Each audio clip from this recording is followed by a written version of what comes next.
Parce que vous serez étonné de voir que les conseillers conjugaux disent que 69% des problèmes des couples sont insolubles.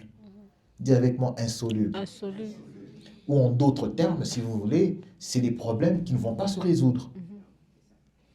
Donc des problèmes qu'on trouve dans le couple, on prie, on fait des efforts, mais qui ne vont pas se résoudre. Et on va le voir, c'est bizarre, c'est pas une question des noirs, c'est pas une question des blancs ou quoi que ce soit, mais c'est pour ça qu'on parle de la communication, non pas pour accepter l'inacceptable, mais c'est apprendre à vivre avec ce qui ne marche pas. Alors, vous allez essayer de voir que les sondages montrent que les couples heureux ne sont pas forcément les couples qui ont moins de problèmes que les autres. Mais les couples heureux ont une pratique qu'on appelle la pratique de l'incompatibilité respectueuse.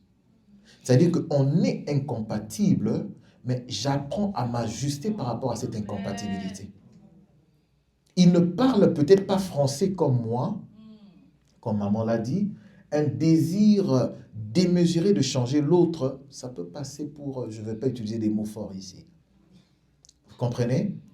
Il ne parle peut-être pas bien français comme moi, il ne parle peut-être pas anglais comme moi, mais comment est-ce que je peux apprendre à vivre avec? Je lui ai proposé des cours d'anglais, des livres, des cours en ligne, tout ce que j'ai fait, mais ça ne change pas. Je fais quoi?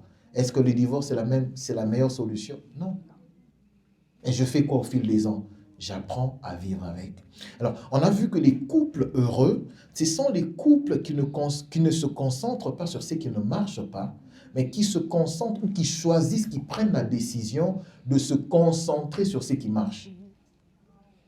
Donc, on était avec ma femme la semaine passée, on a vu un couple, un monsieur qui a eu des problèmes tout au long de sa vie, mais c'est presque 35 ans de vie de couple.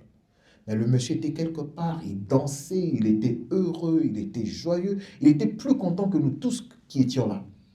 Mais on a parlé avec ma femme, on dit, mais ce monsieur a tel problème, il a tel problème, il a tel problème, il a tel problème dans le couple. Mais on est arrivé à la conclusion de dire qu'il a choisi de se concentrer sur ce qui marche dans son couple au lieu de se concentrer sur ce qui ne marche pas. Donc quand tu vois un couple heureux, ce n'est pas qu'ils ont moins de problèmes que vous, c'est juste que eux, s'ils ont 80% de problèmes, ils ont choisi de se concentrer sur le 20% des choses qui marchent. Et ça les rend heureux. Amen.